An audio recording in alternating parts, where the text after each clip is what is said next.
human rights for our displaced colleagues in the region who happen to be hosted by our country, Zambia.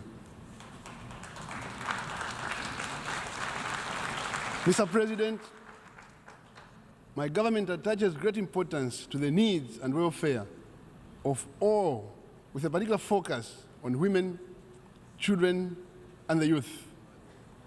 Therefore, Zambia has continued to make tremendous strides in the campaign to end child marriage. Currently, the prevalence rate stands at 31.2%, depicting a 10.8% drop from 42% since the campaign was launched. We have also continued to engage traditional leaders to reform traditions and customs that allow child marriage. Currently, we are in the process of harmonizing statutory and customary law on marriage to completely prohibit and eradicate child marriage in the country. Going forward, we're also repealing a number of discriminatory and outdated statutes related to children in order to devise a children's code to domesticate the provisions of the Convention on the Rights of the Child. As the designated African Union champion on ending child marriage for 2017, I'm delighted to inform this meeting that the campaign has been launched in 20 African countries out of 30 countries which we targeted with the highest prevalence rates of child marriage.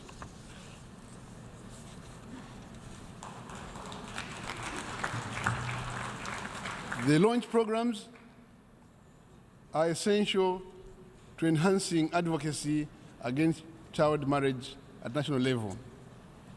The campaign, Mr. President, is growing from strength to strength. However, much more needs to be done. We therefore call on all partners to join efforts, and together, let us raise our voices to protect our children and the youth. The campaign will continue to gain momentum and reach out to member states to accelerate an end to this harmful practice. Mr. President, there is no doubt that the United Nations remains the only multilateral institution capable of addressing the challenges of our one world.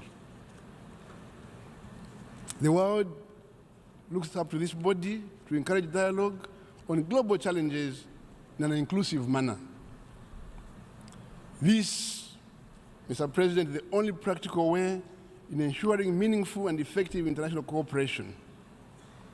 There is therefore need to reform the United Nations, and Zambia believes that the UN reforms which have been launched will be incomplete without meaningful reform to the Security Council.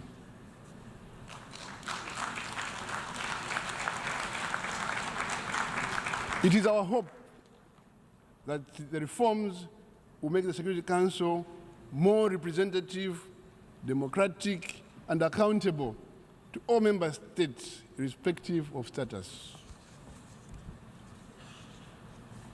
This is essential. This is essential if its decisions are to be accepted by the entire international community, especially given that Africa constitutes the second largest bloc of the UN membership. Proposals to reform the Security Council should heed the continent's core, Africa's core, as espoused in the Ezulwini Consensus. Mr. President, as I conclude, I wish to reaffirm Zambia's commitment to cooperate with the international community in addressing the numerous problems affecting our people, including ending poverty.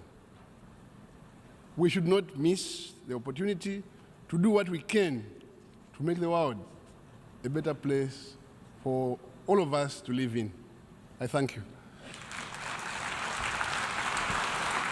On behalf of the General Assembly,